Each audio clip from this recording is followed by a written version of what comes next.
Hello everyone. One, excuse me. Hello everyone. So, the purpose of what we are going to be doing today. Okay, first of all, my name is Hanoch Piven, and I have a website called Piven World, and I'm an artist, and my tools, the way that I draw, is using everyday objects. And I like to say that I play with objects, and I get paid to do that. And this is what we are going to do today. We are all going to speak with objects, using objects. We're not going to use words. I mean, we will eventually use words, but the trigger, the stimuli that will drive our thoughts and our actions in the next 2 hours are playful objects. And objects are a language. When I make pictures of famous people, my way of telling something about the person that I'm depicting is by my choices of objects. And the objects speak in different speeds and different layers. Some of them are here to communicate something rapidly, but some are here to open a space of reflection. They send you to a place, and you start thinking as the viewer, why did he do it? And everyone might arrive to something a bit different. A couple of weeks ago, I was in Boston, and I was giving a talk to third graders, and I always ask in America, why did I put the Aladdin lamp for the nose? And there's always somebody that says, usually a son of Republicans, because he's a Muslim. But in this case, a kid said, because a teapot, when it boils, the top flies away, and that symbolizes freedom. So just the way, it opens a space in which everybody will arrive to something different. So over the years, I've done everyone from Madonna to the Pope, from Moses to Steve Jobs, from Stephen Hawking to Homer Simpson. But what I want to talk today is really about the surprises in life, because that language that I've created for myself, and I'll talk a bit about how I arrived to that language, is a language that anybody can use. Not just children, but adults as well. Now, this guy is an X-ray technician in a hospital. He made this beautiful self-portrait of himself. Now, he said that he did not do any art since kindergarten. If I were to give him a white piece of paper and a pencil, he would have done that. He would have connected himself to his memory of not being good in art, not being creative, but the playfulness, this change of setting, the idea that I told him, don't worry, you're not going to be drawing. It's not drawing. You don't even have a pencil. I actually changed the rules of what drawing is. You're going to play with the objects and create forms with them. And the purpose is not to create something beautiful. The purpose is to express yourself, something you want to say. So suddenly, he created art. He expressed himself without even feeling that he went through this process. And each person can do it. And this has been my experience, that people find in a very easy way a tool to tell something about themselves artistically. Suddenly art is open for other people to use it, and you can see the results, how somehow there is a great representation of those are all self-portraits. But more important than that is the possibility of people to work together. Since nobody knows better than nobody else, somehow the creation together leads for people to reflect upon common values of the organization, of the company, of the society. And people create a collage. And we are going to be creating a collage today. And a collage is a process which involves collecting one thing and another. And I like in this definition that it ends with creating a new whole. eventually we create something that did not exist before. Each collage is individual, is one creation that is a unique combination of factors that came from different places, almost randomly, but not really randomly. And, and in a way, for me, collage is a beautiful metaphor to any other process of creation, to any other process of development and of education. It is really a process of gathering and hunting, of going around looking what is useful for me for that moment in which I am. It is actually exactly the opposite of this, of IKEA. There is no huge authoritative voice that tells us what to do, and instead of listening to what we need and to where we are, we listen to a set of instructions. So, so this is something I want to talk a bit. The ways I want to talk a bit about the ways in which we move, the process, the way in which we encounter different processes of growth, of education, of creativity. And what is, in other words, what is the road to the promised land? And the road is not like that. It's rarely a straight, clear path. It's a winding road, and I love winding roads because the way I arrived to discover this way of working was a result of a winding road. It was a result of a failure, of a blockage. So if you allow me, I want to bring you back to my childhood. That's you? That's me. And look at the time. This is check out the. For the bar mitzvah. No, every day in Uruguay. I was born in Uruguay, and every day when we went to school, we had to wear this. And in Uruguay, you know, I drew lots of cows. I drew steaks because we eat the cows in Uruguay. And when I was 11, we moved to Israel, and the subject matter changed dramatically. And but in the 70s, I wanted to be a caricaturist. I was looking at the newspapers, how other people were doing it, and I was copying it. I was really following the rules of how you are supposed to create a caricature. Eventually, life took me in different patterns, in different places, and when I finally applied to art school in my 20s, I was rejected from the art school in Israel. And I ended up in New York in the 80s, and I was making my caricatures, but I felt like I wasn't good enough. Technically, I was not good enough. There were many other people that drew much better than me. I felt like I could envision what I wanted to do, but I did not know how to do it. I felt like I hit a wall. This is me hitting a wall back then. And hitting that wall made me, as depressing, as frustrating it was, it made me look for other ways to find my own way of creating caricatures. It sounds like a startup story. Maybe that's why I've been in those conferences for the last 15 years. It's called like a Piven. And it's a Piven. And then I started to discover treasures. And the first treasure that I found was the poster for the movie The Great Dictator of Charlie Chaplin. And I was amazed by the minimalism with which the artist managed to depict here both Charlie Chaplin and Adolf Hitler. And I said, oh my God, you know, maybe instead of breaking my back trying to make beautiful drawings, I just need to find a way of clearly communicating what I want to say. But the person that really influenced my life a lot, and I owe him a lot, is this guy, is Saddam Hussein.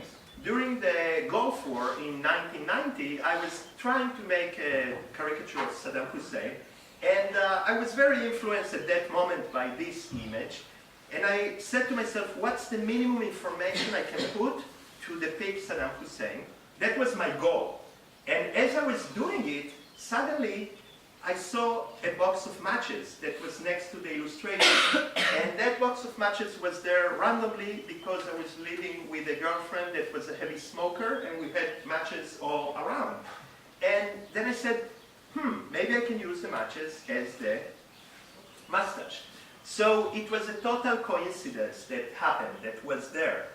But it's very clear to me that, and of course that coincidence changed my life. But I'm very clear that if I wouldn't have been stuck and changed the path and changed the way I treat the space around me, I wouldn't have realized the importance of this poster, and I wouldn't have realized the importance of those matches to me at that specific moment. So this is for me the path that that we should take in any project, in any evolutionary process, in any educational process, and even in life. And actually it doesn't look like this, it looks like this. This is a better representation of it. It is full of failure, it is full of frustration, it is full of mistakes, it is full of not knowing. And, but this is really the path to the promised land. Now, I'll repeat what I said now, but in a different way. In a way, it is a way of living the highway. Now, let's think a bit about the process in our brain that our brain goes through whenever we are driving on a highway. It is so easy for us to drive on a highway that we are in a state of default. Our brain can do it very easily. So all we know is the exit in which we will get off the highway. And we are not present in the moment. We are dreaming, we are talking on the phone, we are listening to the radio, you know, I'm sure you all know the feeling of driving, and then you ask yourself, who drove in the last half an hour? Because it wasn't me. And we are in a state of default, and I love dictionaries because they tell us so much. When we look in the definition of default, we discover that default has many traits that we do not want to think about ourselves as to be lacking, not to have. And in a way, the best thing that can happen to us is to have a malfunction, because then we really bring back all our resources to try to solve the problem. And so instead of driving on a highway, I found myself driving on a scenic route. And the scenic route, really, the great attraction of the scenic route is that it promises stuff to us. It promises that we will see great views. And because we know that we have that promise in our head, we are constantly looking because we want to gain something, and we are in constant contact with the surroundings, and we are influenced by the surroundings. Because sometimes we see some nice place, we stop and we take a picture, we stop and we eat there. So the road, the process influence our directions. And it's of course harder to drive on a scenic route, so we need to be much more concentrated. Sometimes we get off the road. But the main thing is that we see.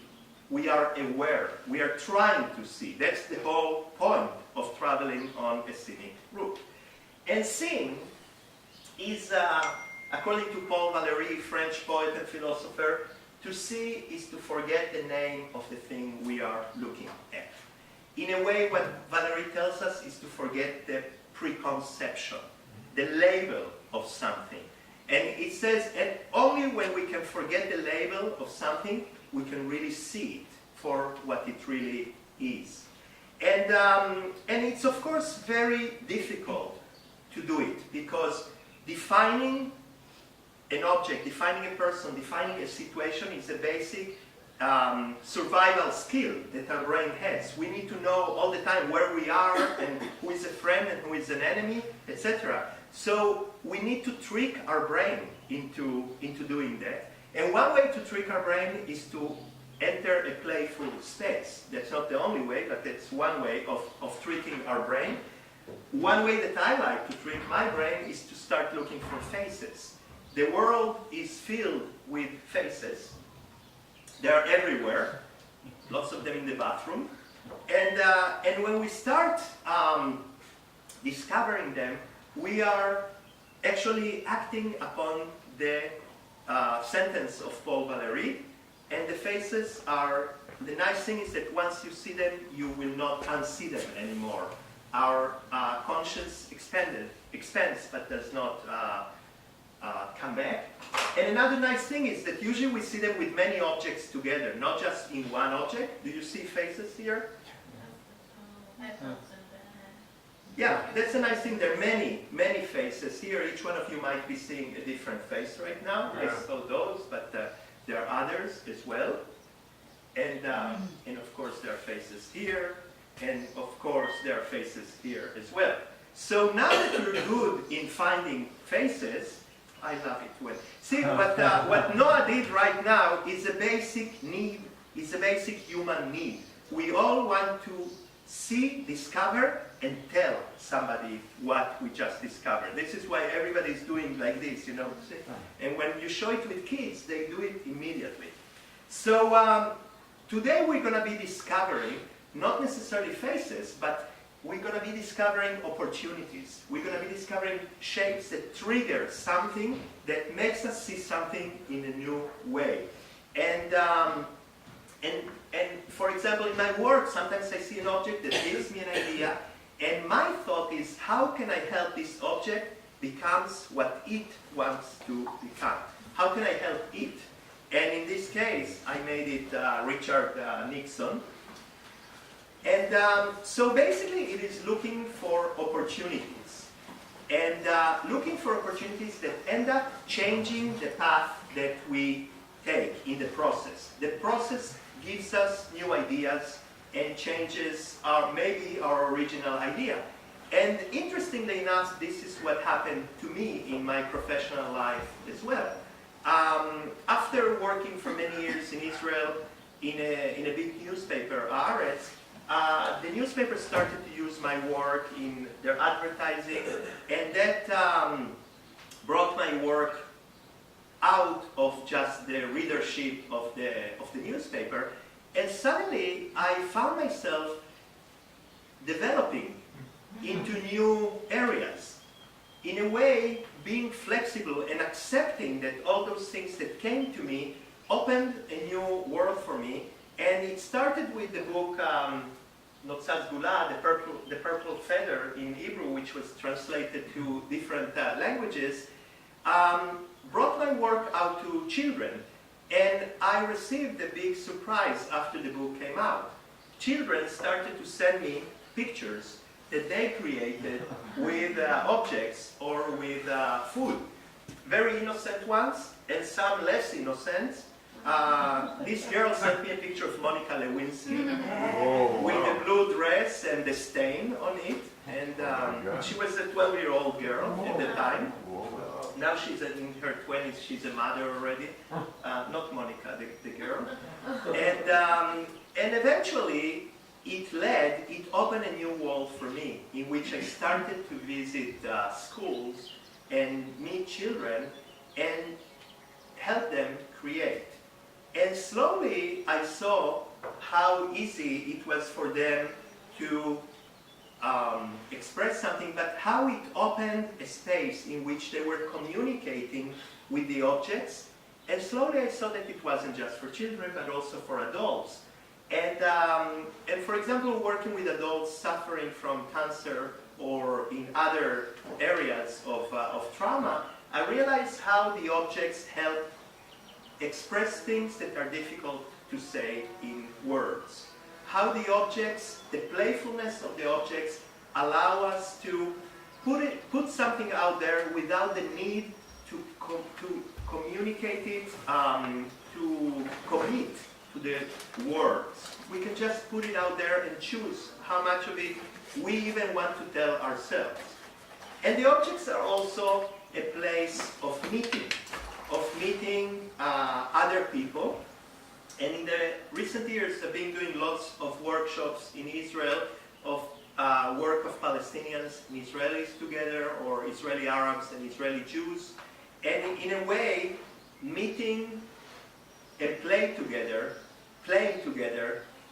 makes people forget for a second their differences. So those are some kids from a refugee camp in Hebron that came to Jerusalem, and we did a workshop together. So I want to end with a picture of this boy. This boy was in one of my workshops in the Ali Progozin school in Israel, a school that many refugees, kids of refugees, foreign workers study there. And he himself was a refugee from Eritrea. And in a way, he did not understand what I asked him to do. I gave him a board. I told him, glue everything on the board. And instead, he glued everything on himself. But the fact is that he was in a space that allowed him to hear an inner voice. And that inner voice, in a way, made him create some kind of African mask in Tel Aviv, connect to where he was coming from. So I believe that the collage road is a constantly changing road. And in a way, if we deal with the process in which we are, with our education, our life, in that way, we realize that we are always there in the middle, and something will constantly change. So, you feel like playing with objects now? Yes. Yeah. Okay, so first of all, any questions before we move on to the creation? Yes? How do you start? Good question. Okay, you will see it in a second. You will see it. Well, you start by being confused. You start by being confused, but in a playful space. In a space that allows you to be confused. In a place that allows you not to pay a heavy price for your mistakes. And as long as you don't glue, you can just try things. So you're not going to hear us like last year? Last year was special. I was angry and I had to help you a bit, you know. But, yes? How did your work change between what you did with Alex and what you do now with children? Well, in a way, I feel that, I mean, obviously, those are two different things, because one is creating at home by myself and sending out a message, and the other is meeting people, children, adults, whoever. But I feel that in a way is communicating in a playful way. Both of them are the same. And in an inviting way. The playfulness invites you. Everybody wants to play. It's, again, another basic need. Ernest, you have a question? Oh, no, you, yes. You know, or just, you know, an artist called Roma Hazube? No. May I put you internet? Yeah, can we do it later? Or? I can show you. Oh, okay. Just, well, you can put it by internet, because I want his Cromwell. Oh, yes. I want to put him because he's, by the way, he's one of the most, his works are one of the most cost and expensive, and it's something like that. No? Okay. So we can put it. Can we put it in internet? It's Okay. to see how it costs millions and millions, no? So don't increase your price, okay? No, I'm really. Don't charge us more now. He's an African artist, and he makes figures out of jerry cans of gas oil. They do it for, how do you say, contraband? Okay. Artists love to be compared. Oh, yeah, Elizabeth, excuse me. I just don't want to deal now with opening the internet and all that. Okay. We can look at it later, okay? So I want you guys to start working, and basically the first goal is to I want you to choose 3 objects, okay? We are going to do first. We're going to start with a little exercise in which you do not have to create anything, okay? What you need to create are ideas, are metaphors. Just choose 3 objects. Eventually you'll be able to choose many more objects. But now we have here all the objects in the world, and we have 10 minutes to choose 3 objects. The first object is an object that represents you. Now, how it represents you, it can represent you in many ways. It can have a trait, a quality that you have. You might have an intuitive connection to that object that you don't even understand why. It might be a memory. It might be something that attracts you in that object, okay? So it can be either cerebral or intuitive, why you choose that object. Object number 2, I want you to choose an object that represents something that you feel good about yourself, a value, a strength, a good quality that you have, okay? And object number 3, I want you to think, what is creativity for you? Okay? This is more something external, but it's relevant to our session. So once you have the 3 objects, I'll tell you. For now, just get up and choose 3 objects. אבל שיהיה מגדלור מה, לא יודעת למה כאילו, לא שהוא מכין דווקא, אלא שהוא משמש מלסה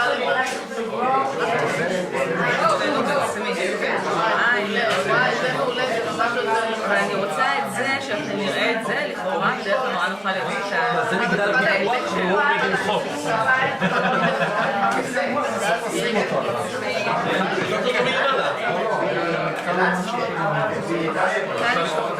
יש פה דברים לפי, אבל זה כן לא בנהל. אבל אין לנו פה ממש... אנחנו יכולים להביא עוד פעם. זה מגדלים. ככה הגענו אם לא היינו טסים שם. צריכים להיות אנשים פה, זה לא יכול להיות, זה כאילו... לא, אבל אמרנו שאלו לאנשים, אלה שעכשיו זה יכול גם לעשות. אנחנו יוצרים כל מיני כאלה יש על מי לסמוך. זהו, ואנחנו פורצי גבול, כי לא הסתפקנו בקמפה. בדיוק. מה שיפה שזה היה, רגע, אפשר לעשות את צענו מחוץ לקופסה. אפשר לא, שזה יהיה כאילו בן אדם מופתע כזה, כמו סמיילים. וואו, לדעתי. וואו.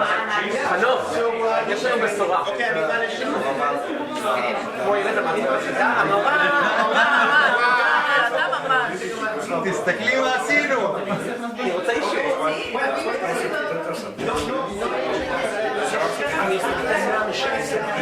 איזה יופי זה תפס אותי. מכיר את הקאן סטודיו? אוקיי. קאן סטודיו. יש לנו פה את האיש המושלם. יצאנו מחוץ לקופסה. מעולה. מחוץ לקופסה. רגע, צריכים לספר או שאתה מבין הכל? אוקיי, יש בוא פה... תספר לנו מה אתה רואה. יש פה... כנראה שזה לא people. אוקיי, וזה אנשים שהם מקושרים, ישנים וחדשים, בדרכים לא טריוויאליות. בדרכים לא טריוויאליות. מצליחים לייצר חיבורים באמצעות דברים שהם לא קשורים, כאילו... אם קצת כסף זה כיף למעלה. עינות מצמדת לראות דרך מה זה. אוקיי, אז אני מנסה כאילו לראות איך, נגיד אם אתם מדברים על חיבורים, אז אולי שווה להדגיש את זה, כאילו, ולהוציא קישוט. אם לא תסכימו איתי, אתם יכולים... אנחנו כותבים את הסיפור שלנו. יש תמיד דרום, יש רחשים שהם בחוץ, זה דרום ובחוץ והוורולף. זה הוורולף שהם משחקים. אוקיי. רחשי שלנו. אוקיי. יש למי מסתמך פה, כתפיים. להתעלות. יש למי להתעלות. אוקיי. יוסי. כאן זה אלכוהול. אוקיי. והפה הוא עשוי משהו שהוא יכול להיות כל מיני דברים, שהוא גם ביזנסלמי, גם אפליקאי, מנסה לומר משהו אחד, אבל מצד שני הוא יכול לקרוא. וגם connecting people, כאילו אנשים שמחברים אחד לשני. אוקיי. אפשר כאילו לראות האם זה יותר טוב, האם זה פחות טוב? אני חושב שהמוטיב של האלכוהול הוא מהותי מאוד סבבה, ברחבת הכנרת. הוא יכול לבוא בדרך אחרת, כאילו, נכון? הוא אולי יכול לבוא גם בדרכים אחרות. אני מנסה פשוט להעצים את הלב.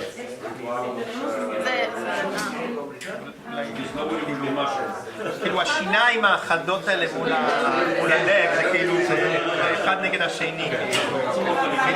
בדיוק.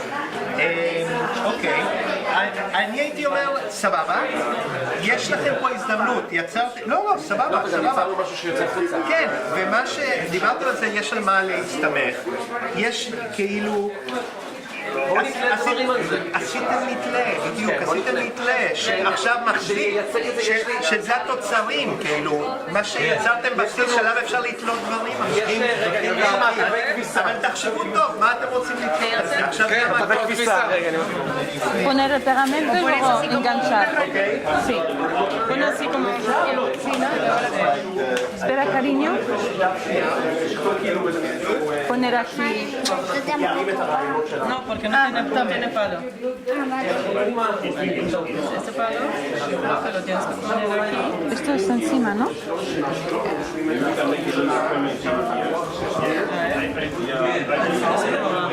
Ya no hay que perfeccionar las cosas. ¿Tienes una? ¿Hay otra? No. Ya ves.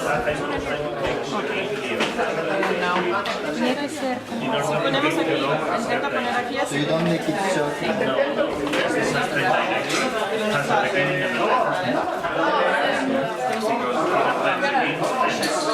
I think maybe we're missing a tree here. What do you think? Yeah, awesome. With a little hat. Yep. Voila. We need to glue this. We can lower their glue. And then we need to glue the batteries. Yes. Yeah, but there is no problem. Yeah, Antoine, can you ask them to give us the battery bottom glue?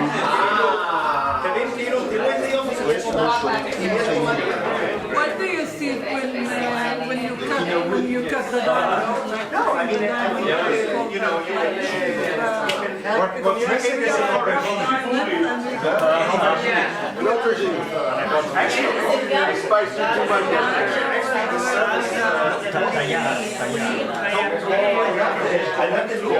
They like it. They said it was spicy, but they like it.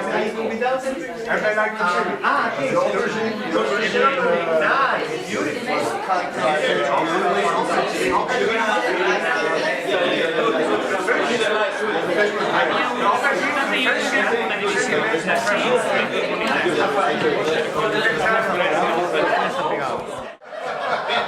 Ponte aquí, ponte aquí. Ven conmigo. No pasa nada, la mayoría se queda. Tengo fuego. ¿Fuego? Córtalo aquí. No te preocupes. David, mira. Tengo fuego. Ok. So. Ahora viene con...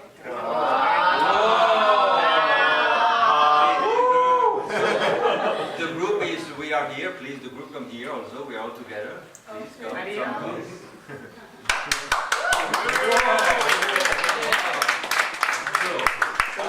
This magnificent piece of art, as you know, we are in the world of conceptual art, not of objective, representative, not conceptual. What is the concept? We start with people in this gathering, in these 3 or 4 days that we are together. We start with individuals that are separated, that are alone, that are connected by science with mathematical formulas.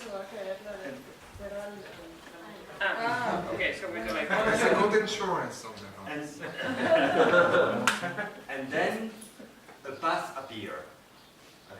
What happened in the past? Yeah, it's a path and it has a lot of interesting things. There's food, there's ideas, there's things you find that you didn't expect to find on the way. And then in the end, it becomes that more than individual people, technology focused. We are a whole group, family, very diverse, races and origins, but with a community around something that's become more organic, more like feelings, not just technology, and ideas, feelings, and we are able to put together experiences and projects. And we will leave after when the KINNERNET will be finished. I'm sure we'll leave with some new friends and with very good emotions. This is this magnificent person.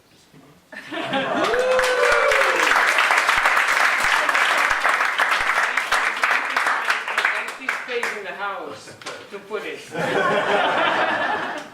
Okay, thank you. Bravo.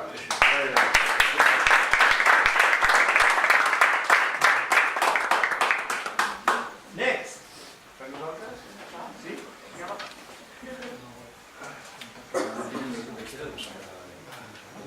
Vayan todos, vayan todos.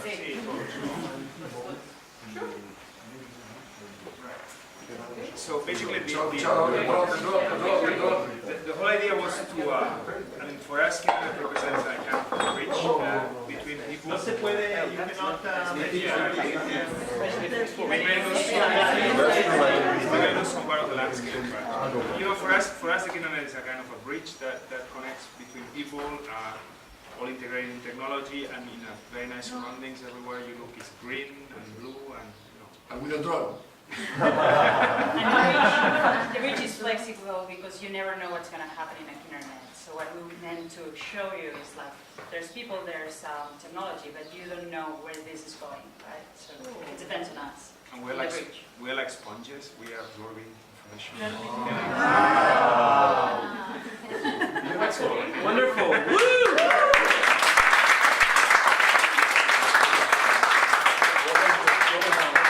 So, see, there were two very strong ideas, you know, the idea of the flexible bridge, and the idea, the flexible bridge. Yeah, the flexible bridge, and here the gathering, and also the lighting of the fire together. Where's the lighter? We needed to. We have Connectome. Connectome is the word that describes the brain research that is ongoing right now and how our brain is working and connected. And what does it mean? I mean, The connections in the brain. the connections in the brain. In the brain, and We made a person because KINNERNET is about the people, and we made a person that's it's all about connecting, but the connections are not always the trivial connections. Sometimes they're even impossible connections, but somehow they connect. The eyes are different generations, different kind of technologies. Even above the eyes, we're always looking in different directions and discovering new things.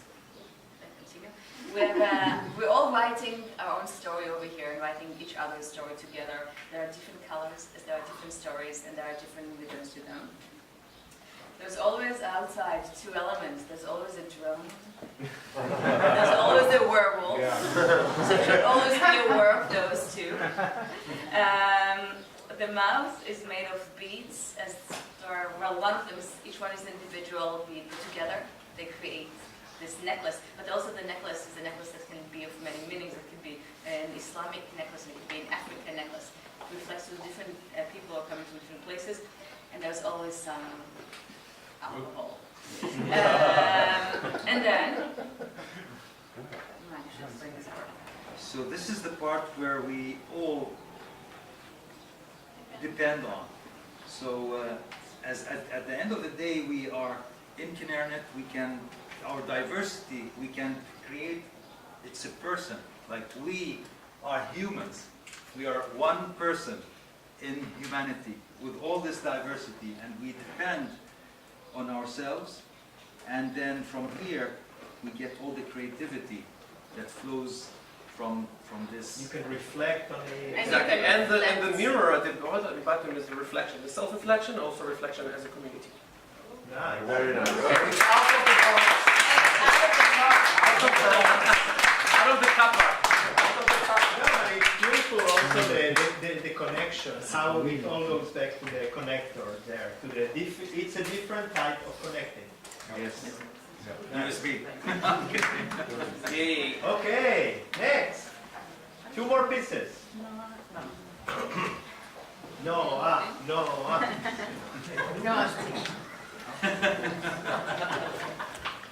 So everyone master? Finally we understood what we did.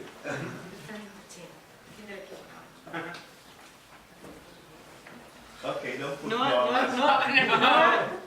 Well, she's going to explain the name. It says KINNERNET because it's a collective being of things that we bring together. So this is our brain with all the ideas that are all connected. The classes explain that it's different point of view. Everyone brings their own perception of things. The smile? Your toothbrush? Well, the toothbrush for us is for the creativity because the toothbrush can have different uses. You can brush with paint, but you can also use it with paints and do some painting. So reflect the creativity.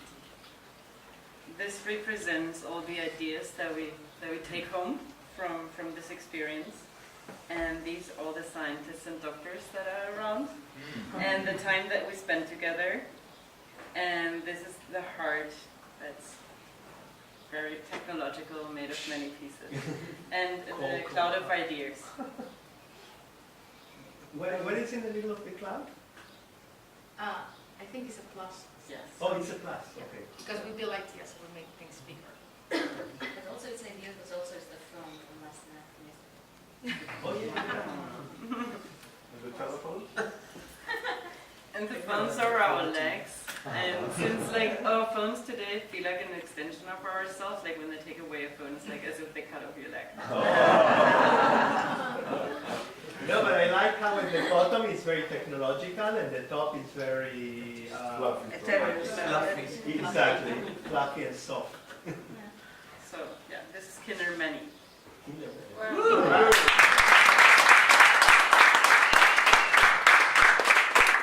And last, the greens. Okay, read the fire. Come on. Let's go. We light it at the end, I think. But we're not going to lift ours. It's better if you come and look because the hazard of it all breaking is high. We can't move it. Yeah. But Hanoch, I thought that you should guess what it is. You can ask questions. It's kind of surprise. Okay, you ask.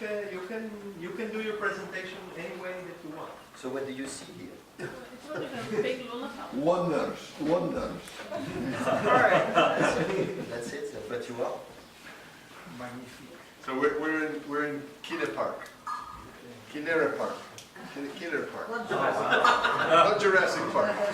And I think we started with our commonalities. So we tried to use the pieces that each one of us represented somehow. Some things we left on the side, some things we maintained. The concept of energy, of connectability, connecting more people and ideas, but the fact that there's nature around us, and the music, and the creativity of the music that gets blown through the loudspeaker. Maybe you guys want to talk about the bicycle and the wheels and the light in the end.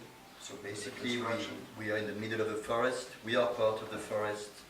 So our way to find where we need to go. So there is a path, and this path is continuously moving. So there are 2 weeks here. And when you reach the end of the path, then you are feeding in energy. So normally we should take this up. Okay. So energy comes from us, and it helps to build pieces of a common building. And then we start again. And so with all of this, we are creating a movement, and this movement is amplified, and it feeds the energy of the whole park, and the park keeps working as a gigantic furnace. Wow.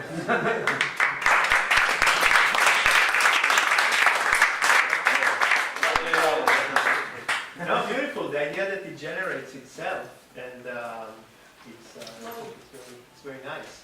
And I think something also that David was telling, how the energy of KINNERNET also generates this house, gives energy also to this house and vice versa, right? Absolutely. In a way. Okay, so we had 5 wonderful and meaningful pieces, and obviously, despite the fact that those pieces are nice and great, and this is and meaningful, what's important is obviously the process that you went through. So I'm curious if you have any feedback of stuff that suddenly became clear as you were working, any kind of thoughts, feelings about the process. Because I assume that this is not the way you work usually. The hot glue is excellent. It's amazing. See, you didn't want to glue it. I never thought it will happen. Yeah. Before. Yeah. I just want to say that this is the third time that I do this workshop, and each time I find something else about myself, and it's different because I work with different people, so it's good. Like the group part, because I think a lot of us feel like I was really bad at drawing, and probably the only zero that I have great in my life was drawing. And being part of a group, I mean, gives you this confidence, and finally you know it's such a great thing. Yeah, you feel proud of what you created, right? Yeah, very much. Yeah. Is it general? Most of you feel proud of what you created? Yeah, Would you have? is the best. Would you? No, everybody. And would you have thought 2 hours ago that you would have done so well artistically? No. No. Sure. You know, as long as you are here, we'll do it. I think it's very interesting for me, the experience of the collective creative idea. Like it's easy to come up with your idea, and you think it's your idea, but then you need to share and come up, with everyone's idea. And there are big egos around. Yeah, and so you say, okay. I was going to say exactly that. You learn to tame exactly the ego immediately, because you have to open up. Okay. To others. And what do you think? Okay, yes, continue. No, I think it was. And why do you think it happens? Why do you think there weren't that many? Usually there aren't that many ego clashes in this I'll tell you why. workshop. First of all, it's a new language that we all learn. And second, I think you as the mentor of the process have, you look on us from a way with a lot of experience. Mm-hmm. And I think your comments make us think about how we best use this new language. Okay, but So we besides are not my proficient. presence, Because but- there's but no it's- rule. There are no rules. You can do whatever you like. I think you brought us down. You brought us down to childhood level. Okay. At that moment, egos Yeah, it's playful. disappeared. Yeah. We were playing. And I The also, playfulness, I think, It's more fun. in my opinion, the playfulness the has a lot to playfulness. do with that. Yeah. That when we are playing, it's okay if I don't control everything. all Nobody the asks you time. what's the business case, But In if the you end, think the still people say like we want with this feeling of these hours better than others, it's still going on. We're doing this like sure. they're doing better than us. So But it's part of the game, I think. Yeah, it it's is a just game. playful. Yeah, but again, it's like playing in like sports. Yeah. So you can be individual, like very like competitive, but when you are a part of a group, like a soccer team, you are part of a team. No matter what, you are competing. I also think that in creativity, things as you are rational are not clear for you, so you are very interested in knowing what the other are creating and Yes. knowing. Because for other things, there is a sound, and everything is more regulated, but in creativity, you don't have anything clear, so it's you are willing to listen what the others say. Yeah, I think you framed the whole exercise very well, because you started with us focusing on who we are and how we fit into KINNERNET. And that was our starting point. And so you made us reflect on how we belong first, and then put us into a group. Right. You had your moment of glory. Exactly. Each one is Exactly. you had your space, and your ego was already taken care of. Yes. The other thing is you are part. You're in the playground. We were really brought to the playground. In the playground, you have to get along. There's no choice because you're going to be ostracized if you're not in the.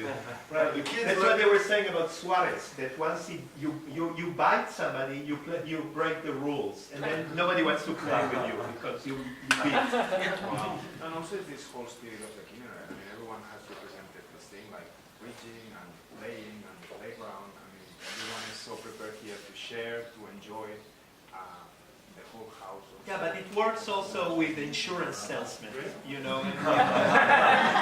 Well, this is the project. And yours amongst all of them. That's a scenario. Yeah, that's a no, scenario. obviously. I didn't feel this competitiveness at all. No. Like none.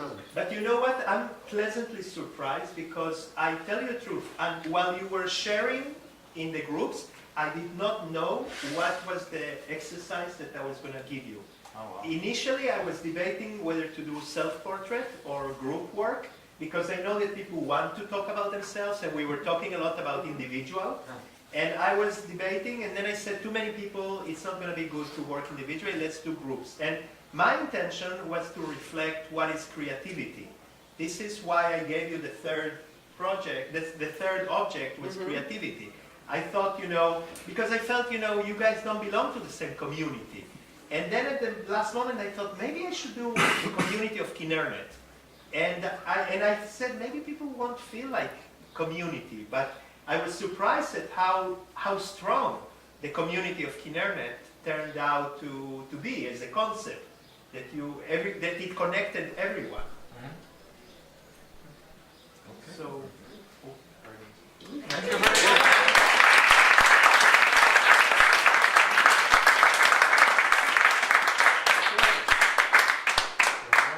Go ahead. What?